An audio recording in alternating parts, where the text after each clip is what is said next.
Hey guys, happy Monday. Okay, so I'm gonna go ahead and start with business ethics, but I did want to give a little bit of information. This week we have a full week of school. Next week we have a full week of school, and after that we will be out for one full week for Thanksgiving break. Okay, so we're gonna get right into our work, but I just want to make sure you all understand we will have a break coming up. Not next week, but the week after next is a full week break. Okay, let's get into it. Business ethics we're talking about.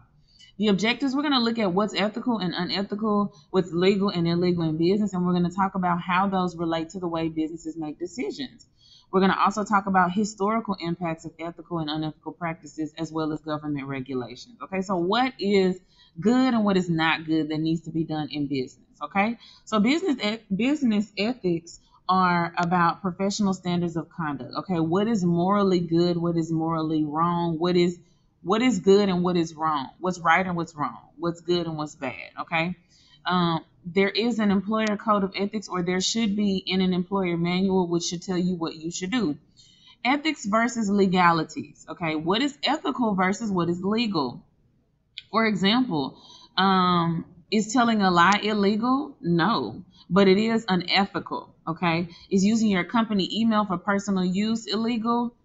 No, but it is unethical. Okay, or is it illegal? It may be illegal, but it may not be unethical. You get what I'm saying? So there are different things that may be considered illegal, but not unethical. For example, if you're a Christian, you believe in Christ, you believe in Jesus, but you live in California and you think you're not supposed to smoke weed, well, is it illegal to smoke weed in California? No. But is it unethical maybe for how you grew up or your religion or whatever? Maybe yes. Okay. Does that kind of make sense? That's the best way I can explain it, guys. Okay. So there are unethical things that happen in businesses: discrimination, workplace harassment, confidentiality breaches, unfair treatment, personal use of company property, and inaccurate maintenance of records. Okay. So if you're looking for unethical business practices, there are things that you will notice that will kind of give you a clue that there are some things that are not going on that are right. For example, I may choose to do something unethical because I want to succeed or advance in my career. I may have a high pressure to meet schedules or deadlines, so I may cheat and do things incorrectly. I may want more money, I'm sorry, upper management may want to pay people more money or get themselves paid more money, so they make unethical practices for their company. Okay. There are effects to that though. Okay. If you're in businesses and you have unethical practices, things like your stocks can go down. You can have lots of issues with the law. Okay. Because unethical stuff can be both unethical and illegal. Your employers may be sick of you. They may not trust anything you say. They may not want to work for you. Okay, their retirement benefits may not be very good if your practices are unethical. And then lastly, consumers. People don't know how to feel about you as a company. Okay, and that may increase the prices of the businesses. I'm sorry, of the business that you're talking about. So confidentiality is when information that is supposed to be private does not stay private. Okay. If one of you all told me that you had COVID, I have to keep that confidential. I can't go and say, hey, everybody, Derek has COVID. We don't even have nobody in our class named Derek, but I can't do that. Just like I can't do that, your employer can't do that either.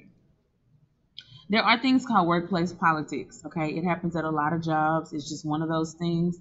Usually in corporate America, they do certain games, not games, but it's like a race. Who can do this best? Who can do that best? Okay. Every organization has something like it, but you have to make sure that people do not get into the workplace politics so much that they're willing to cheat and do unethical things in order to be, the cool guy, the popular guy, the one who's over everybody. And that should be addressed in the code of ethics of a company as well. Okay. So ethical decision making process. You're going to define the problem. You're going to list the alternatives and consequences. You're going to select the best choice. You'll make that decision, and then you're going to evaluate the outcome of that decision. Okay. So you're going to be very exact when you're talking about a problem. When you're talking about alternatives, you ask, is it legal? Does it fit the values? Who's going to be affected? And how will it look if it makes the news? Okay, I don't have much time. You're going to select the best choice. We know what that is. Just select the choice that is the best, and then you make that decision. Go ahead and put it in action. After that, though, you always want to evaluate. Oh, my lights went off. You always want to evaluate if it was a good decision or not. Okay? All right.